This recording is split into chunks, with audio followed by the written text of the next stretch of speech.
Bună ziua, prieteni! Haideți să facem un mic dejun.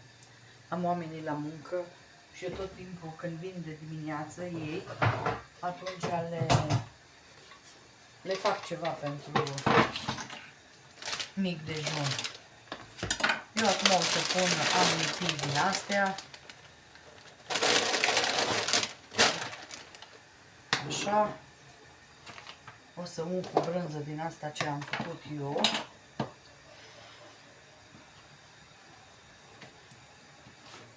Puțin. Eu vă dau acum o idee de mic dejun. Lucrez cu 2 cuțite. Iar e bun. Așa. Punem șuncă presată.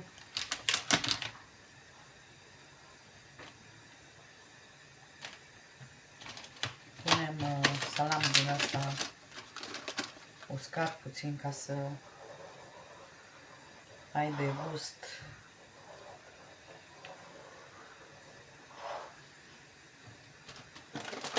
Brânză topită din asta felie.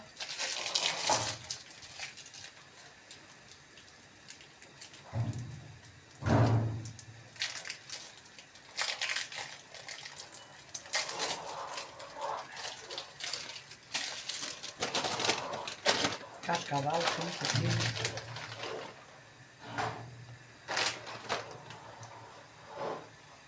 Aici pun câte o roșie și împachetăm așa. Ați mai văzut asta la mine. Vedeți? N-am adus tigaia aia în grătar, că pe mine mă enervează aia că face fum. Acum, dacă nu aveți brânză, puteți să faceți ou, să bateți. Să bateți ou, să puneți. Așa.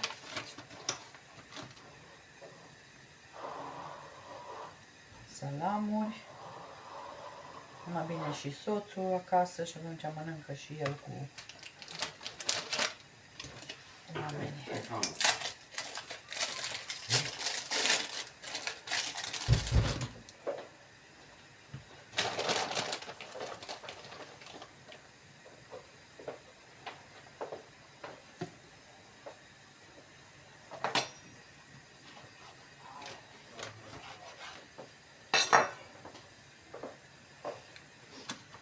Așa. Puteți să puneți ce doriți. Puteți să puneți aici. Uite. Ce fain să facă. Tigaia e bună, tigaia e încinsă, bine.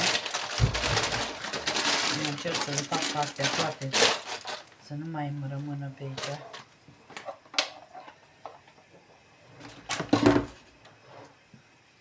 Sper să vedeți ce fac. Asta mai mult ca să se lipească aici la închidere.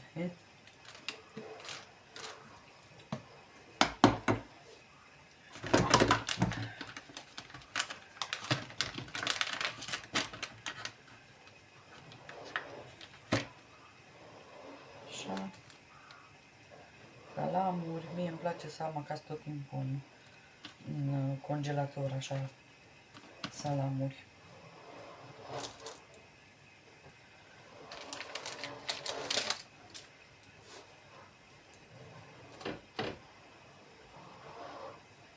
Vedeți că merge și cu mâna, numai că nu au eu paletă, dar puteți și cu mâna, că nu e chiar așa tare de ars, dar când vrei să se desfacă, atunci nu se desface.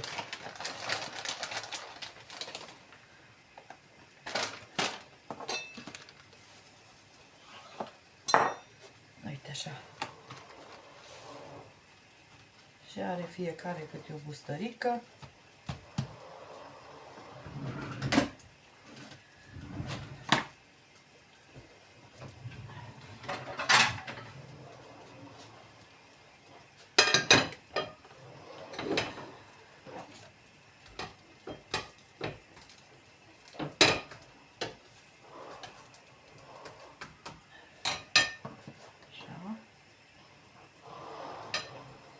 una o iau și atunci am în loc. Aparte toată brânza asta pentru toate ce am.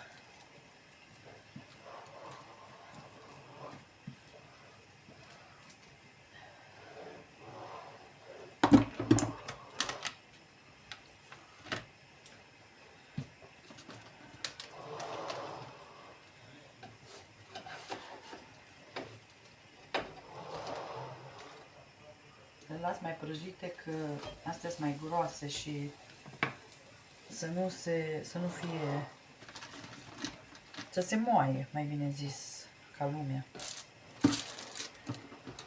Hai că o să mai îmi tai eu roșie.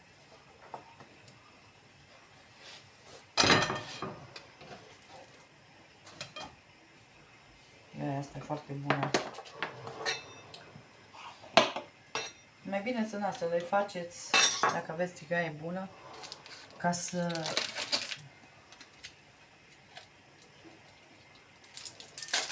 le faceți și să le și spuneți, să le aveți puse, să nu meargă în gol tigaia. Hai că pun mai mult salam. Așa. Și brânză din asta cupită. Aici așa. O să-mi fac mie numai fără salam.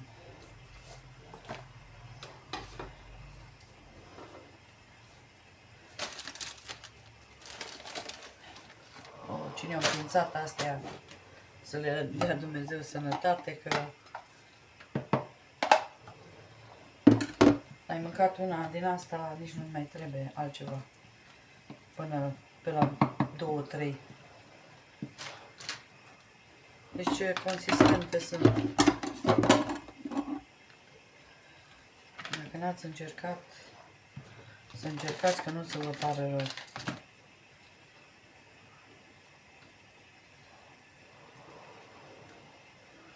Atâta. Așa. Mă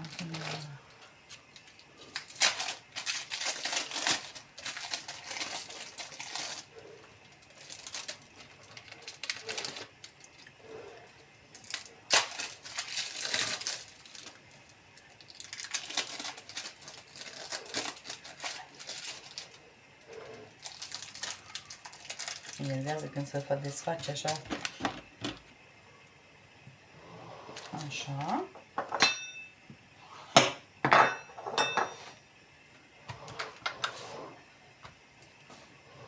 Și uite așa.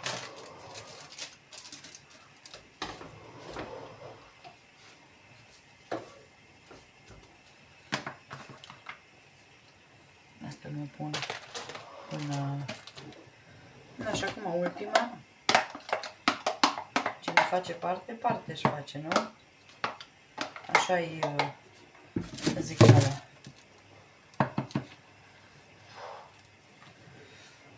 Cine face parte își face. Așa. Brânza copită. Ăsta e a meu. Mie îmi place brânzetul bine mult.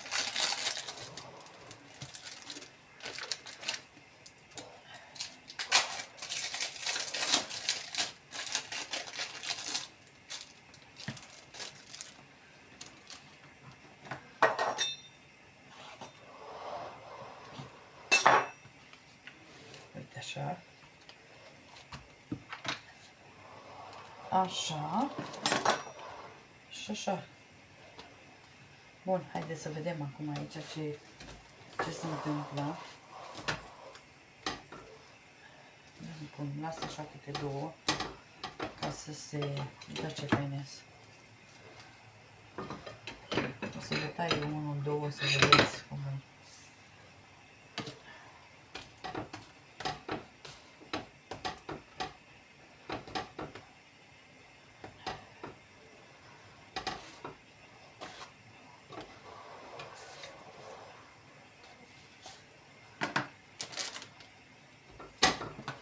Și ăsta meu.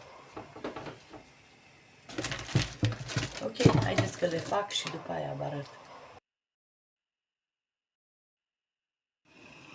Și uitați, dragile mele, așa arată un mic dejun rapid. Ai mâncat 2 bucăți din astea, v-am zis, nu mai vă trebuie nimica până după masă. Și nici nu mănânci atâta pâine. Că dacă faci sandwich-uri, atunci mănânci mai multă pâine. Noi vă mulțumim și sper să încercați și rețeta asta. Sau ideea asta.